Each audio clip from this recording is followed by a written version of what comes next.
Hello, everybody. Welcome back. I have got another Lord of the Rings: The Third Age video for Hadhod. Let's talk a bit about first his stats. Now, in this playthrough, I have invested literally every single one of his points into Spirit.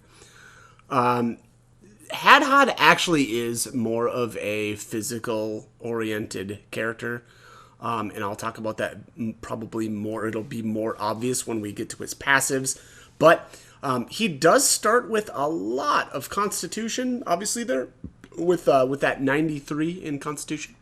I think that's, really the big reason is that, that's just his default. Like, at the beginning of the game, he starts with so much of it, and he starts at a little bit of a higher level than the other three, well, like Berethor, Idril, and then it's Elagast, and then you get Hadhod fourth. And he'll be, he'll have a bunch of levels already, and it looks like, by default, he's just got a higher Constitution stat. So his Spirit stat is lower than certainly the other, I believe it's the other three. Let me just check here. Yeah, well, I've been putting a lot of points into Dexterity on Elagast here, and yet he still has a higher Spirit stat than Hadhod. Now now there's a little bit of a gear difference as well. But anyways, that is what I've got him at level 51. At, again, putting all of his points into Spirit, he's at 145. So let's talk about, and again, keep in mind that'll change just a little bit based on his gear as well. So, all right, let's. Oops, I'm going into the wrong things. Here we go. Let's talk about his skills. Again, he's got a lot more like axe craft skills than he does spirit powers, but I'll be honest, I just prefer spirit, and I certainly prefer it on him, and we'll get into that in a little bit. But let's at least talk about his axe abilities right away. I don't know how many of these he starts off with, but Dwarven Cleave is a powerful melee attack. That's just your basic, cheap ability. Nothing special here. Goblin Bane does more damage to goblins, pretty self-explanatory. Cleaving Wound is a really good ability. It does damage over time, and I don't remember if that's affected by. For some reason, I kept thinking that the wounding abilities have a relation to your spirit, but I can't remember now because it felt a lot more like it had more to deal with the weapon damage. But I don't know. I can't quite remember. Maybe I'll just try that out just to give it a little test. But here's his best skill, in my opinion, or his best axe skill: Crippling Smash. And you learn that you'll learn it basically right away. Actually, yeah, looks like Dwarven Cleave and Goblin Bane he just automatically starts off with. Cleaving Wound only takes 5 to learn, and then Crippling Smash only takes 20. So he is going to be able to cripple your enemies very, very early on in the game. And I love the crippling skills in this game. Basically delaying your enemy's turns is just fantastic. It's more about battlefield control and basically allowing them or not allowing them to even get, turns. Also, I want to add, Hadhod here is the coolest looking character in the entire game. This helmet is what does it. That thing is. I think it's the coolest looking helmet I've ever seen in a game. It's just amazing, but we'll talk about that again here in a little bit. But Crippling Smash, yeah, again, his best axe skill in my opinion. Hue Armor, great ability, lowers the armor rating of an enemy. Very useful for fighting the more the more armored foes. That becomes even more useful later on in the game. Stone Hewer is a very interesting skill. Hadhod is like, he's got 2 abilities, I believe, 2 of his axe abilities that actually kind of like get increased in damage based off of his spirit stack or spirit stat, which makes the fact that I equip everybody with spirit attack elf stones, which increases everybody's spirit damage. And then that on top of having a better spirit stat in general makes Stone Hewer really, really powerful. So, I love this skill. Mountain Rage, melee attack that allows Hadhod to strike twice. That's just more of like, if you're not building, spirit and you're building like higher strength, well, you'll do more damage because that's his, multi-strike ability. Durin Wrath, 2-strike combination attack that also stuns the target. Amazing skill. Really close to being on par with Crippling Smash, I would say. Crippling Smash is faster. Durin's Wrath, I believe, if I remember correctly, is a little bit slower because it's a stun. But it's also a 2-strike stun, which is interesting because most of the stun skills in this game are not 2 strikes. So unique and very, very interesting. And I think that it's skills like this that make it more obvious that Hadhod is more oriented towards like physical damage. Again, other than the fact that he's just got a ton of axe skills. Counterattack. He gets this really late. I mean, probably like, well, mid-game-ish. Unless you've done what I've done and just really farmed out his skills early. Very weird to get a counterattack so late in the game. You know, Berthor gets his pretty early on. Well, maybe that's not weird. Maybe it just is what it is. But I also don't find counterattacks to be all that, I mean, they actually are great and they're efficient, right? Like, because you're not actually taking a turn. You're actually kind of like attacking on your enemy's turn, right? Or in a response to them. But I don't really prioritize counterattack. Berserk, interesting ability, a damaging attack that lowers Hadhod's defense but increases speed for a short time. Now, I don't know how much this increases his speed by. I've never really quantified it, and I will say that I think that lowering his defense is worth it. He's got so much defense, or like his armor stat is actually really good, and it stays good. I think for the duration of the game. He's kind of like, I'd say, mid-range for armor. He doesn't have as much as, say, Idriel does. I think even Berthor's got him beat by just a little bit. But you can also boost that up with cracked, or elf stones, I should say. Not necessarily just cracked, but you can kind of mitigate some of that lowered defense. But regardless, I think it's worth it. And he's got so much health anyway. So it's the combination of the excess health and the armor that makes that completely worth it, I would argue, and I would rather, get attacks or more often than worry too much about a little bit of lost defense. Now, Spirit Cleave, a melee attack that lowers the defensive spirit power of an enemy in combat. This is basically the akin to, I believe it's Elagos. Is it Pierce Will? It's one of those, but Elagos has an arrow strike that does basically the same thing as this, and that is great, especially because again I build almost all of my characters pretty much all my characters heavy spirit. So Spirit Cleave is very, very good, especially for longer drawn-out battles, like let's just say the Balrog, right? So Spirit Cleave will not only deal all of your normal characters extra damage, but I believe it helps out with Gandalf's. I think he's got it's like Spirit Bolt or something like that. So great ability to increase the damage that everybody is doing. Smite, and a melee attack that always causes a critical hit. Now, this is an interesting one. It's not actually that great. It's only a single target strike. Yes, it always crits, but Hadhod actually gets a passive that makes it so that as long as you are in perfect mode, or as long as your bar is all the way filled up, you always do a crit, or you'll always do criticals with your axe strikes. So it's redundant and actually ends up being not a very good skill because of that. Rampage of Durin, 4-strike melee attack, really good. This is probably his best melee strike. And then the best one, though, in my opinion, Mountain Hewer. Powerful axes rock the very earth, creating a damaging spirit attack that hurts all enemies. So multi-target spirit attack, or multi-target melee spirit attack. I know, very interesting, very weird, but great ability. So let's get into his spirit powers. This is, in my opinion, where Hadhod actually shines. I know maybe that's an unpopular opinion, but because I build spirit, his stone shield and his multi-party member version, Mountain Shield, are even more powerful. These shields scale with his spirit stat, and it gets crazy towards the end of the game how much damage you can actually prevent with these skills. And I certainly view that preventing damage is better than having to heal it. So I think that these shields are better than like relying on Idriel's heals. I think that again, especially Mountain Shield, because it shields all of your party members. So I think these are his best skills: Stone Shield and Mountain. Now, Flaming Shield is his, or Flaming Fury, sorry, is his single target basic just spirit attack.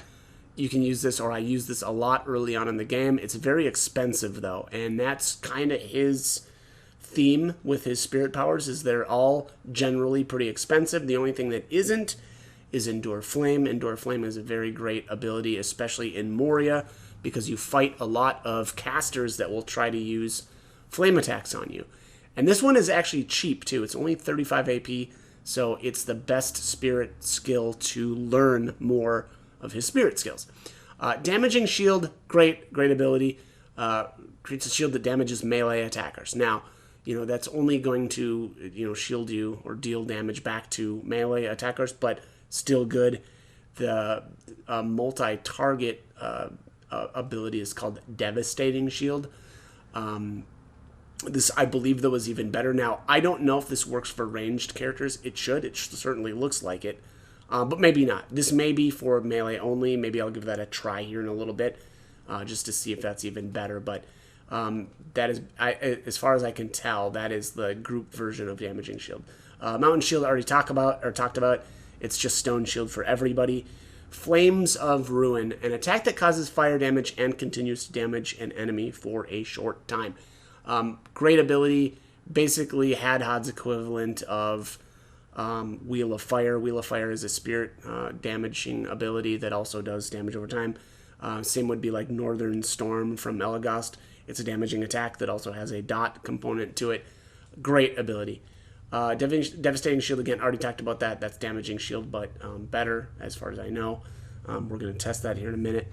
Dragon Calling summons a great dragon fire spirit who attacks all enemies. Now, I don't know what's better, Flames of Ruin or Dragon Calling. I assume Dragon Calling is a little bit more damaging because it costs more, but it also doesn't have as far as I know, a damage over time component. So we're going to test that out. Let's talk passive skills. I'll just talk about all of them, and then I'll do the same thing with Elagast there, where I will talk about the order that I think that we should learn them in. Dwarven Evade, obviously, automatically dodges an enemy attack.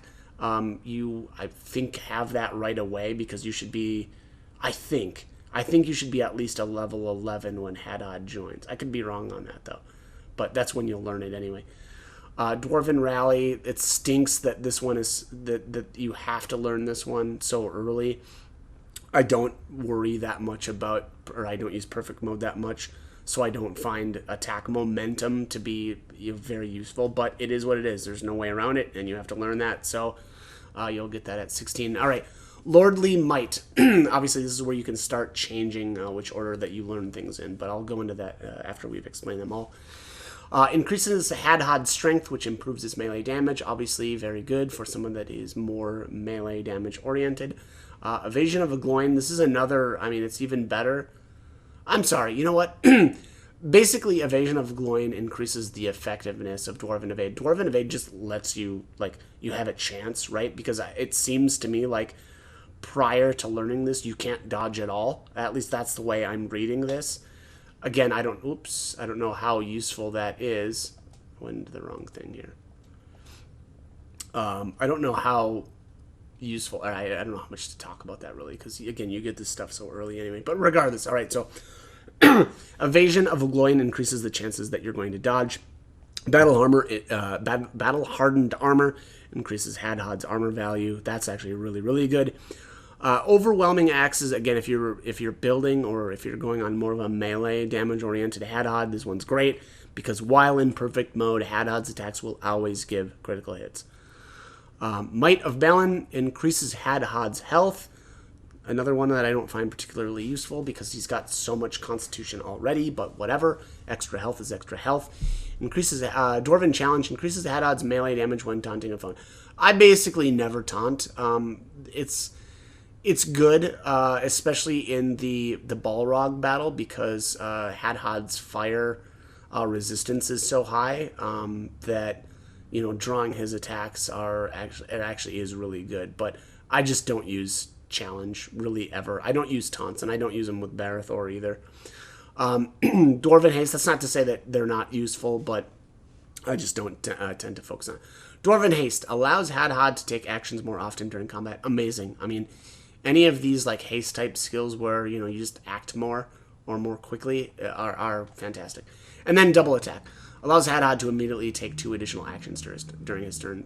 You know, everybody's got a version of this. We'll check Hadhod's here, but I think you can use Axe and Spiritcraft when you use this. So we'll give that a shot. All right, so let's talk about the order. Obviously, Dwarven, Evade, and then Rally are automatic. You can't choose. I would actually, or I should say, in my game, I went for Evasion of Gloin next because I knew that I wasn't going to be doing much for melee strikes. So I went Evasion. Then I went Battle Hardened Armor again because I'm not melee oriented. I'm not using really overwhelming axes are just not that useful for me. So again, I went with the armor instead. Now, I went with Might of Balin because why would I take Dwarven Challenge? Again, I barely ever taunt anyway, so I might as well get that extra health. Now, I'm not sure which one I went with, but I think I did double attack for this final tier. I think I went double attack, then I went Dwarven Haste right after because they're both amazing. So then after these 2 were done, then I think I went into probably Lordly Might, but I might have done Overwhelming Axes first. Actually, I probably did Overwhelming Axes. I think having all of your abilities crit is probably more useful than the little bit of damage that you'll do extra with Lordly Might. And then we're finishing off with Dwarven Challenge. All right, so that's his passives. That's the order that I learned them in. Same thing with Lightcraft and Shadowcraft. I'm not even going to bother talking about them because I've been over those with the other, with Barathor and Idril. But I will talk about those probably here in battle. I think I just contradicted myself straight up, but we'll see here. All right, so anyways, let's see how, oops, Barathor, Hadhod's not even in the battle yet. So we'll bring him in and then I'll haste him. Actually, let's just start out with double attack and just see if, you know, he can still use Light and Shadowcraft. Actually, I'll see that. I've seen a little bit here. As far as Hadhod, he gets a lot of use out of Drained Spirit. That's probably the best, or whatever, that gels probably the most with his setup. Because I've built Spirit on him. Gift of Gladriel, you know, is going to be really useful. Suffocate Evil is nice, but it's always nice because it immobilizes the enemy. And then Blinding Light, obviously, is just a Spirit attack. I think that does, yeah, I don't know. I think that's like light damage. Dispel, Whip of the Master, Silence, Crippling. I like Crippling, and it's really good on everybody, but he already has a Crippling type ability.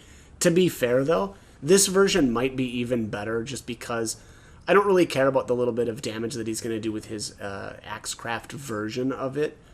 And Crippling Smash can miss, whereas the Crippling in the Black or the Shadowcraft abilities can't miss. Drain Health, you know, good for everybody. Fear, amazing. Wheel of Fire and Black Speech, you know, Wheel of Fire is basically, or really close to his, what is this, Flames of Ruin. I think the only difference is this is fire. This one might be fire, though. Yeah, Wheel of Fire, yeah, Wheel of Fire, duh. Might actually be the same. Maybe I'll give that a shot here, but let's try using double attack first. We'll just see what he's got access to still. Yeah, he's got everything. So Hadhod's double attack is really better than a lot of other people's version of it because he can literally use everything. Oh, I'm sorry. He can't. He can't use his own spirit powers. Okay. That actually sucks. I don't know why I didn't actually see that sooner, but that's terrible because his spirit attacks are really good. You know, so now I wouldn't be able to use like his shield on anybody, so that's actually really lame. But yeah, wow, that's terrible. I'm not gonna actually let's do Mountain Healer. So this is I argue, for me anyway, this is his best ability because it does hit everything and it does damage based more on like spirit. And then you know what? Let's try doing like I feel like some of this stuff is going to miss. We'll try it anyway. We'll just see what we can do. Boom, boom, boom. Oh, I didn't miss. Okay, so that was about 6k damage. Yeah, meh. Not that good. Again, because I haven't been building, you know, whatchamacallit. Oops, I brought the wrong person in.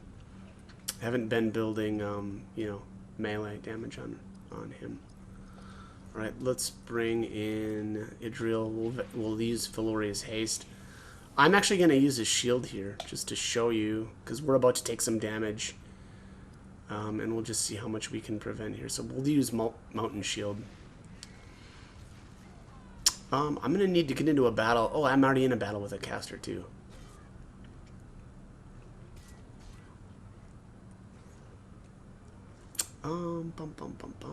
Let's do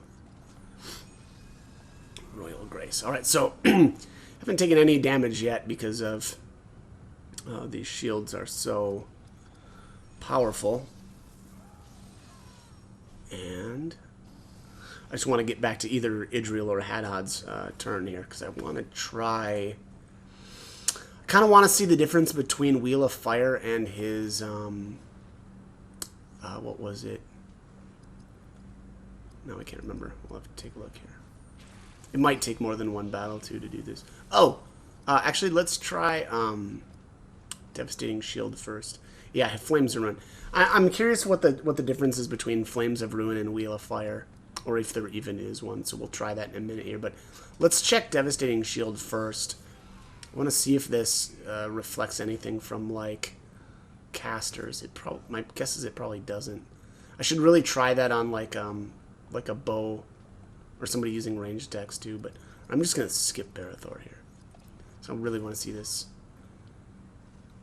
Oh, and it uses a melee attack anyway. Okay. We'll try getting into a battle with some casters here, just to try to see if that's gonna work for them too. Yeah, because this caster keeps using melee attacks. You're not helping. Actually, let's do that. I'm gonna keep skipping. I want to see if I can get this caster to use an actual like spirit attack. I don't know if he's gonna do it though. Oh, here we go. So let's see if that... Okay, yeah. So that didn't do anything to him. So it's looking like ranged attacks won't be reflected via Devastating Shield. So it really does look like Devastating Shield is just the multi-target version of Damaging, right? So, because Damaging doesn't do anything for ranged. So I'm guessing... And I'd like to try that maybe on a whatever, like a somebody using a crossbow, but I have a feeling that won't work either. Most of the time, the bow users don't take counterattacks either. So like, if you get hit with somebody using a bow, none of your characters will counter them. And my guess is that's working the same as, like, you know, Devastating Shield and Damaging Shield. But we'll see here if I can get these things to live through this. I don't think so. I think I'm going to wipe these out. So we'll probably have to do one more battle, because I want to see the difference between Flames of Ruin and Wheel of Fire. So yeah, just going to nuke them. All right. So we'll try one more battle here in a minute. Getting some leveling done. Very nice. I like this spot because you fight just almost constantly. You barely have to move. You know, let's try Devastating Shield again here, because now I've got some dudes using crossbows, but we'll just check. I just want to make sure. Yeah, this should reflect some damage, but oh, didn't work. Sack of Flesh. Got one more guy that can use a bow here. We'll see if he is able to do any. Yeah, I'm just gonna skip her. I really want to see. Miss. Ugh, well, he keeps missing. Stop missing, guys.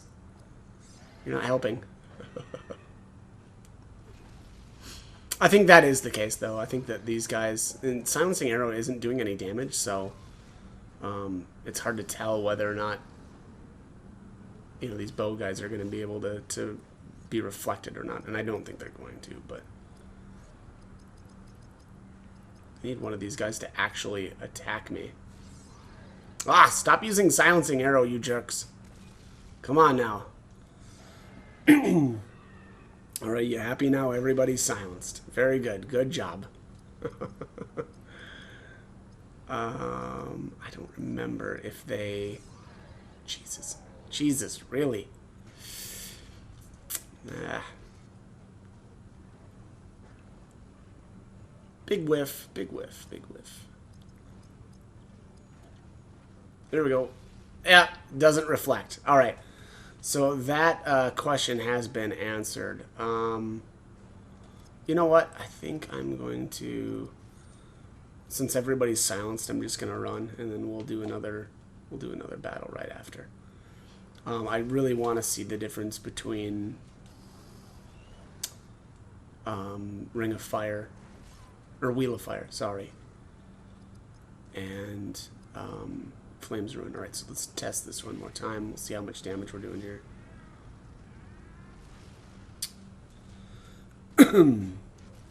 5,900 on the one. 5,920 on, like, the melee guys, I think that is.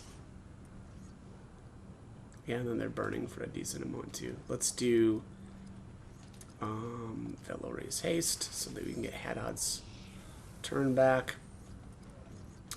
And now we use Wheel of Fire. Nope, less. A little bit less. So, yeah, Hadhod's fire damage is actually just a little bit more than Wheel of Fire. So that's kind of interesting to know. I think that's it, though. I think that's it for Hadhod.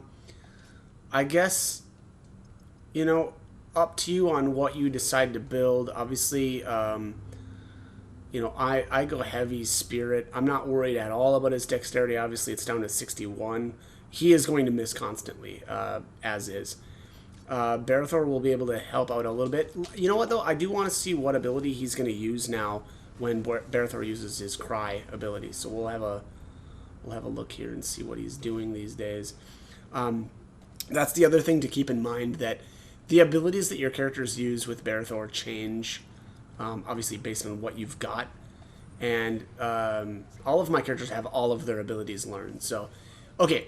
So it's looking like Hadhod is using Durin Wrath whenever Barathor uses his Cry. Now, that is actually amazing because I believe that stuns.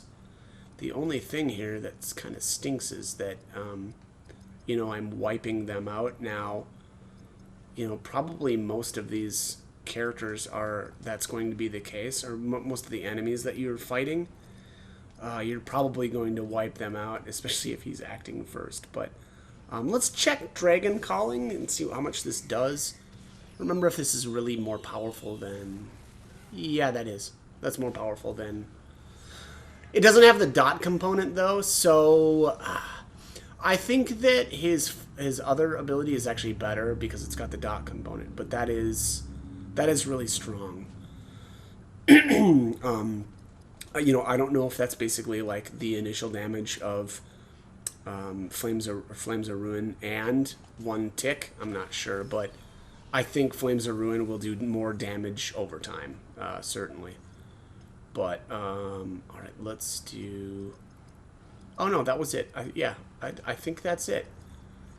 It's a bit of a shame for me, anyway, that his ability that he uses when Barathor cries is Durin Wrath, just because, again, I'm not a physical orient, or I don't have my Hadhod build more physical orient, and he's going to miss a lot, too, so that's kind of a shame, but I could have swore at one point he was using Flaming Fury, So, you know, I just don't know.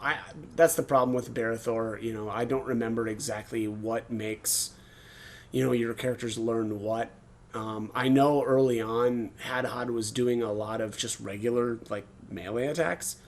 So, it's hard for me to say. I just don't know what is determining that. Maybe it's level. Maybe it's your character's level. I'm not sure. But it also is certainly, you know, even if you're like a high enough level, if you don't have Durin's Rampage learned, you're not going to use it. So it's also, you know, from a pool of the skills that you actually have learned. But I think that's basically it for Hadhod. I think he's great. He's one of my favorite characters. I love his... I think his biggest contribution to the party is actually his shields. And especially if you build Spirit, because it will prevent so much damage that, yeah, that's why I prefer to build him that way. And then on top of that, he's going to do really, really good damage, really with his other spirit powers. So that's my take on Hadhod. Hopefully it was helpful, and hope you join me for more videos. Thanks as always for watching.